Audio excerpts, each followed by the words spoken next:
Samurai Success Community, welcome back to the Scroll. I am here with CEO David Olcott. How are you, sir? Very good, sir. What a beautiful day in Colorado. Beautiful day. Oh, way to rub it in. You know I want to come and see Colorado for myself. Come on down, baby. Yeah, one day. That day's getting closer. I at the time of recording, we are going through a week of celebration of Swords of Illumination. We are celebrating 2 years of the book being in the world. And me personally, I'm listening to it on audio. So I'm going back through it, listening to it on audio, and it's great. I've been on this journey and it just continues to unfold. The revelations are just continuing, and I even start to laugh at it now. I think when I first would have listened or read it, I'd have probably got as frustrated as Tom and Yoshi as for some of the things that Daichi is taking him through. But now I can just laugh and just know that I've been part of that journey with them. Yeah, that's an interesting similarity with people because the first 178 pages are tough because it resonates too much with people. Like I'm already this frustrated. I don't need to be reminded that I'm this frustrated. And yet that's really an important part of that journey to be able to get to that place. And we had a lot of publishers saying, oh no, you got to start off this way. And like, listen, we're going to talk real life here. Let's get to it right away. Chapter one, day one, word one, let's go. It's fantastic. I'd encourage anybody that's not read or listened to Swords of Illumination, make sure you go into the show notes. Go and check it out. Like every time I get to speak to people that have read it, they're like, it's up there, top 5 books I've ever read, one of the best books I've ever read. And I guess the way I would describe it is it's a living transmission. For me, that's the way I experienced the book. It really did just stir something in me where I just was like, wow, it just revealed new things every page I turned. It's really interesting. I know this is going to sound strange, but um, just because you write a thing doesn't mean you remember a thing. so, so, I mean, how many times have you read in that, your to-do list, right? You just totally forget about it. Well, now talk about 364 pages of information that just really came through as opposed to from. And I will tell you, I was counting this the other day, and I've read the book over 35 times. Wow. Editing, all the different stuff. Now, different mindset when you're editing, looking for those punctuation things. But the last couple of times of being able to read it, I always carry it in my briefcase. I'm always traveling with it.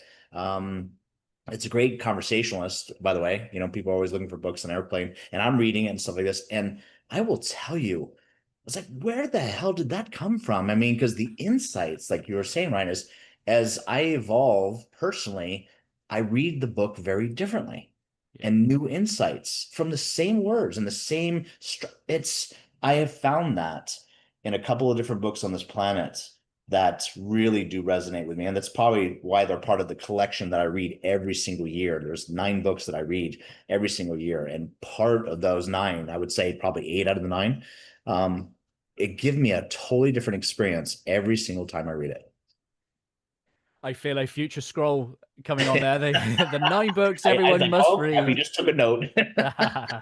Absolutely. Well, I think what you've just touched on is a teaser for the conversation we're about to have, because I imagine that you brought a different source to the writing of that book. But before we give the trick away, let's just recap on the journey that we've been up until this point. Over the last 6 to 7 months, we've had a wonderful journey with some of the core Swords of Illumination. Talk to us about some of the pathway that we've been on over the last 6 months.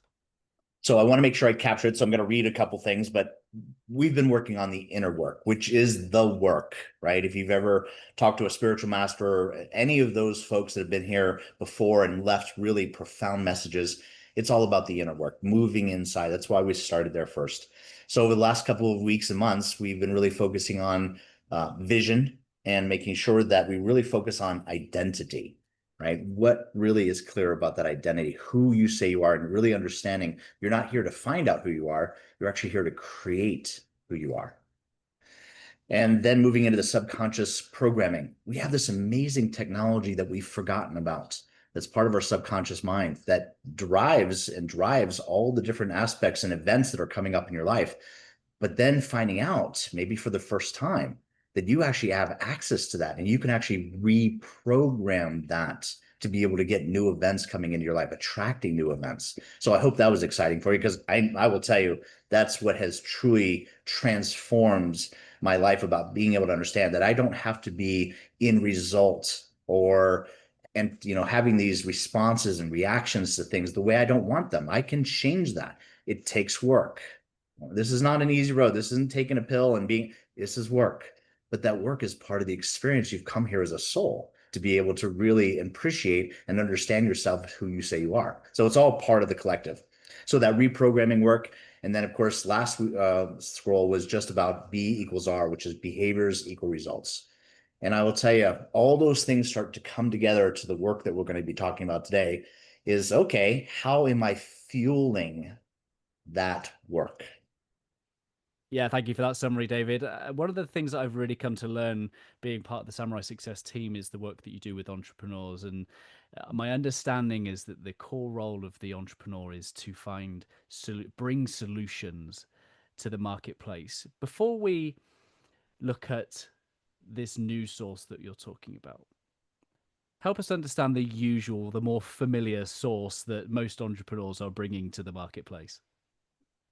Yeah, and I hope that I give this credit, because I want to let you know that sometimes when we talk about, things being different from each other, which we talk about a lot at Samurai Success, in our world, that doesn't mean better. So I really want to be clear about that.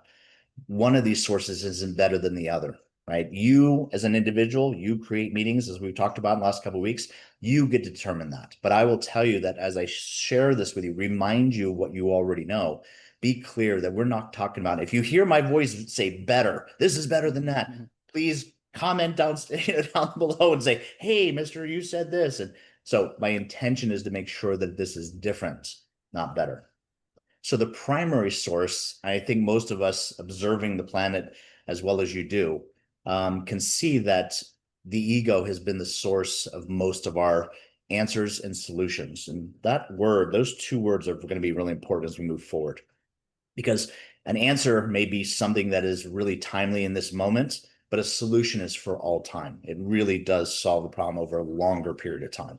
And that's exciting to me, because we're looking for practical solutions that are sustainable. So the ego is definitely a big part of our solution. And by the way, I want to let you know that the ego has created amazing things on this planet.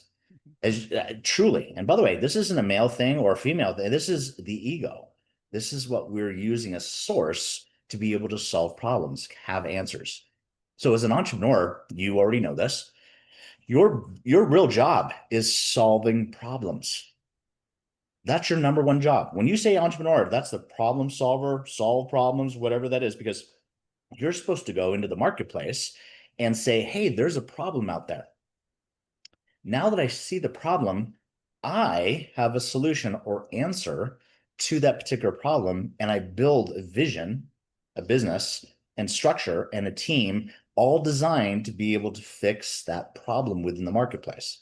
And that's why people pay us to be able to do what we do. So it's an interesting dynamic that when you're solving problems using your ego, that it's an interesting thing, because it tends to create more problems. It's actually designed this way. My ego loves to be busy and it loves to be figuring out, so it can show how valuable it is to me and to everybody else around me. That's what it does. Now, I don't know how your ego works. That's a personal conversation to have with yourself. But if you're similar enough to how mine works, that you're going to find that by solving this problem now, it just creates more problems down the road. So, I see what that source does, and I see how it drives results. Is there anything else available to me? That's the path worth discovering.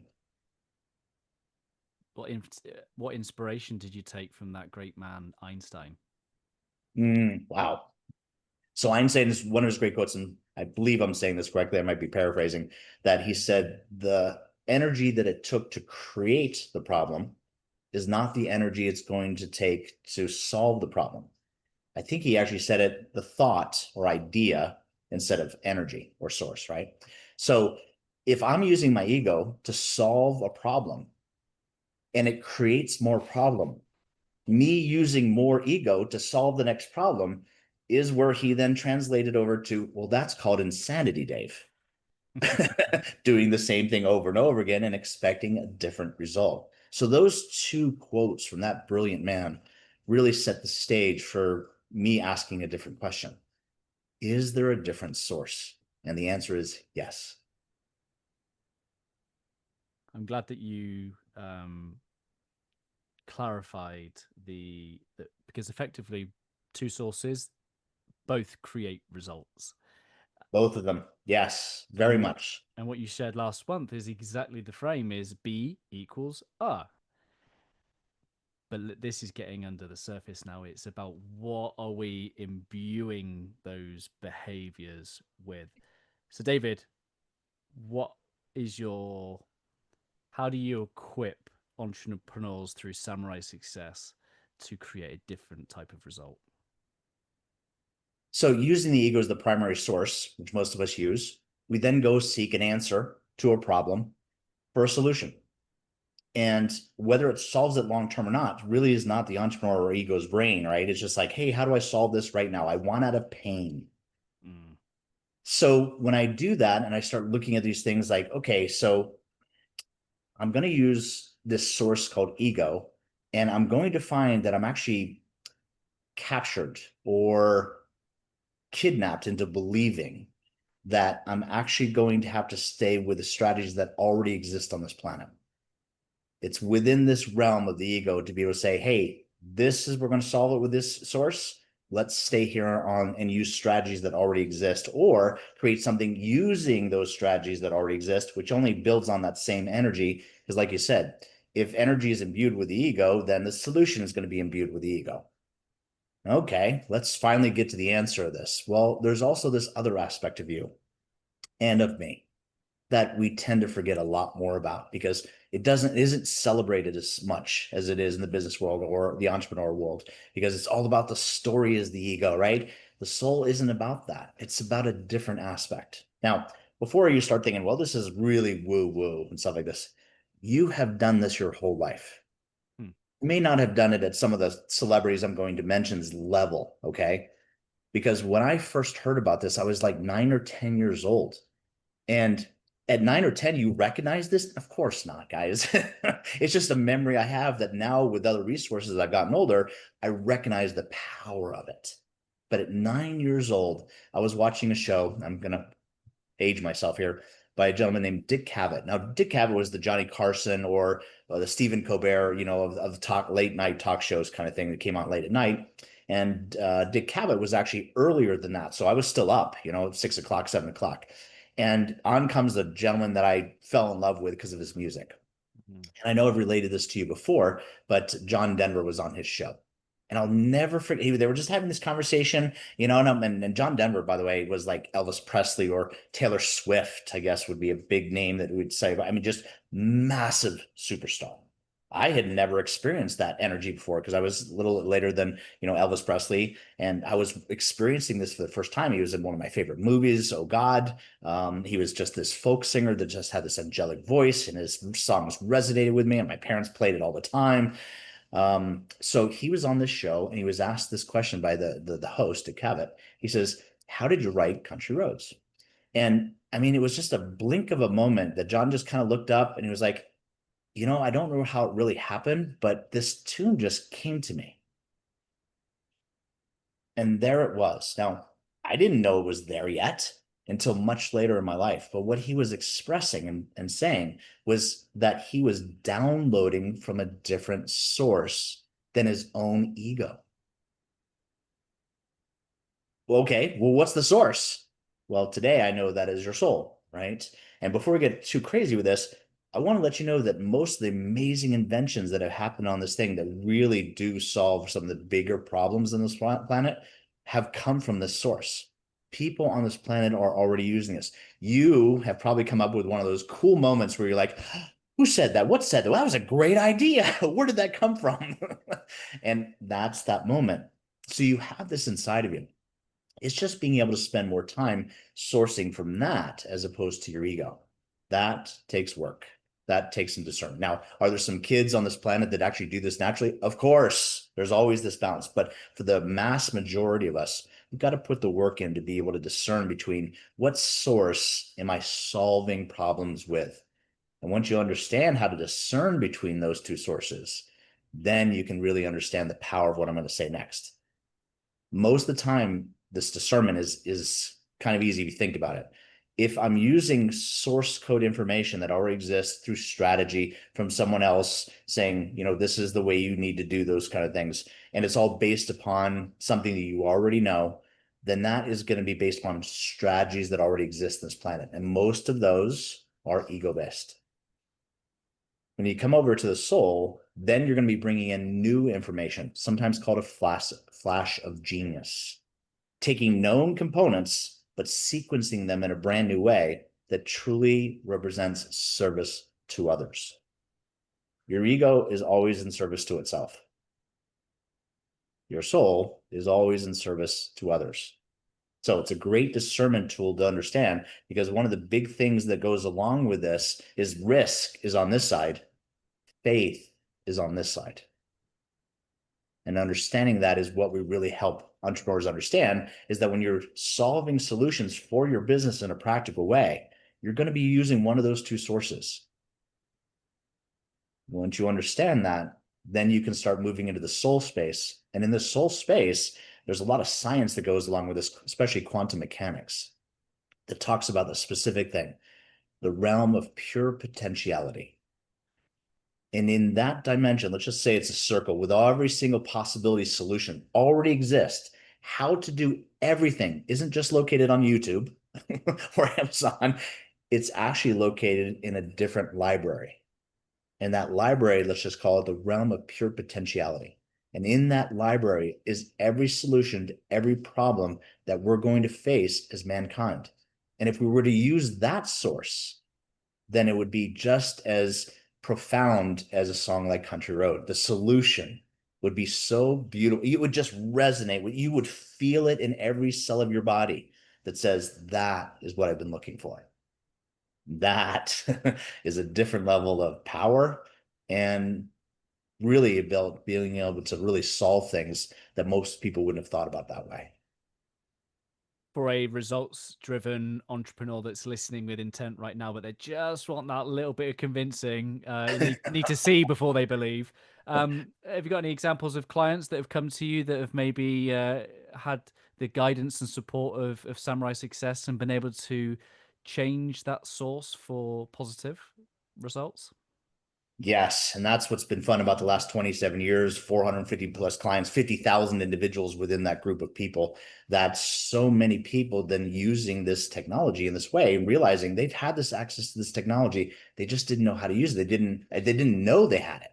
And then how to use it in a focused way to be up being of service to others. So one gentleman for sure was talking about, he had 11 staff members in real estate, and he had 11 staff members, and each one of them was working really hard, and they were all working very hard to be able to sell one property a month. And when I came to him, you know, we were sat down in a restaurant, and he was crying because he was just like, he was so frustrated with how life was treating him, kind of stuff. And he built his business. He had these employees. He felt all the pressure of that. And I was like, okay, let's see if we can't get you to a different place. And so as we started working together, all of a sudden that team of 11 shrunk down to 5. He wasn't selling one house a month anymore. He was selling 3 houses a month, and then 4 houses. And then all of a sudden he was getting into this other range of selling multifamily and doing these other things until he reached an empire of over $100 million. Now that's impressive. There's no question about it. But the key thing that we focused on wasn't focusing on getting to $100 million. It was preparing to be able to feel the pressure of $100 million. And that is a very different game, because most people want to focus on the results of things, which you don't really have control over. Okay. You know, B equals R. You can only control the B. You cannot control the R. So if a hurricane is going to exist, certain conditions have to exist. If those conditions don't exist, a hurricane can't manifest. Well, being through 23 major storms in the Florida, that'll teach you about what those conditions are. Well, the same things are relatable in business and success in life and marriage and love and all these other things you're talking about. certain conditions have to exist to be able to produce a potentiality of that result. What you and I need to focus on is the preparation of those conditions so that we can then have the potentiality of that happening. And when it starts happening, all of a sudden there's this momentum thing that happens. It happens here, and then it happens there, and then it happens here and there, and then here and there, and it just and it cascades into something really, really powerful. For the entrepreneur that is listening, that is ready to resource their business with soul, what should they do?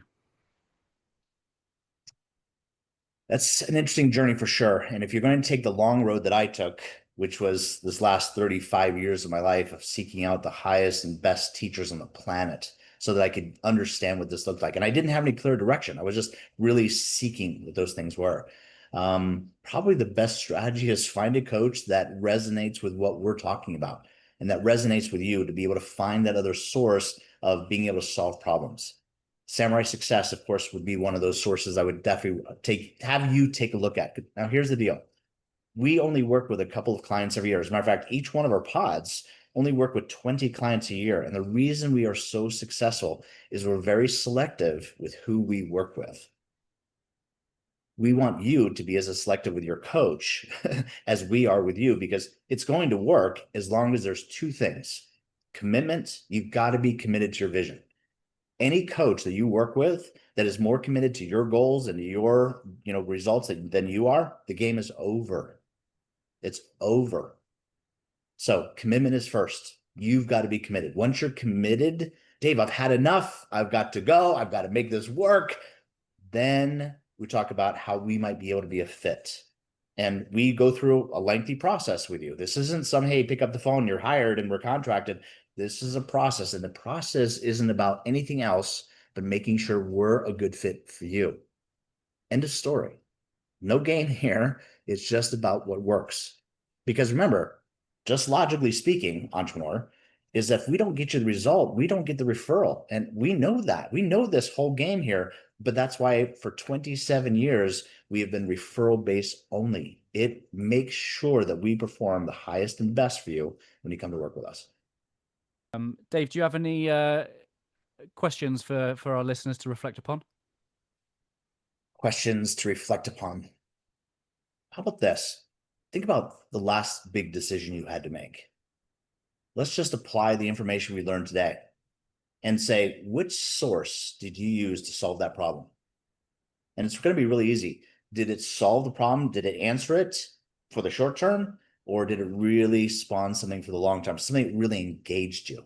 Because you're going to know that. And by the way, either way you used, just take the opposite. If you had used your ego, what would it have looked like if you used your soul? And if you used your soul, what would it look like if you would use your ego? It's the same problem using different sources that are going to get you very different results. And if they're ready to change the source, what should they do? So if you're really ready, I mean, really ready, guys, because this is work. All right. You got to understand this coming into this. And I'm not pushing back. I'm just saying that you got to be prepared to be able to say, I'm going to have to think completely different than I have thought before in order to get a new result. And if you're willing to do that and be a great student with us, we would love to show you that way. Reaching out to SamuraiSuccess.com, picking up a phone call, whatever way is best way to be able to reach through you to us so that we can see if we're going to be a good fit. And by the way, if we're not a good fit, you'll know, we'll know, but then you'll know. And that's what this place is really about, is getting to know things so that you can make sure they're in your life or they're not in your life. Love it. David, what do you love about the scroll and sharing this with our community? We're going to talk about the next upcoming topic. We will really want to spark some interest. What do you love about these conversations that we get to bring to our community? So I know I've shared this in the past. I love to learn. It's my favorite thing on the planet. As a matter of fact, my favorite thing on the planet is learning when someone is in their mastery. When you go, like when I go and see some of the senseis that I train with and watching them, I'm stunned by how effortless they are. But I know how much work went into that. So when you see that person, on the motorcycle and they do that backflip, that you've never seen before. Do you know how many broken bones? Do you know how many surgeries that person has had? Do you know how many injuries? Do you know the perseverance it takes?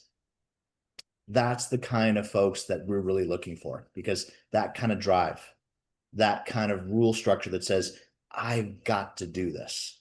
If you're one of those people, we're the coach for you. Yeah, that's brilliant. I absolutely love that. Next month, we're going to be talking about a topic that I know you are super passionate about. And you have a definition here at Samurai Success about what it means to be a true business owner. David, before we wrap up, what is that definition? So, of course, all of us own our businesses, and we're prompted through every marketing campaign you've ever been to, or seminar you've been to, or book you've ever read that just says, you're the owner, you're this, you're the business owner, you own all the stocks. We have a very different conversation with our clients, because they start to realize that if they can't leave their business for up to 3 months at a time, then they're really not a business owner. They're really self-employed. There is nothing wrong with being self-employed.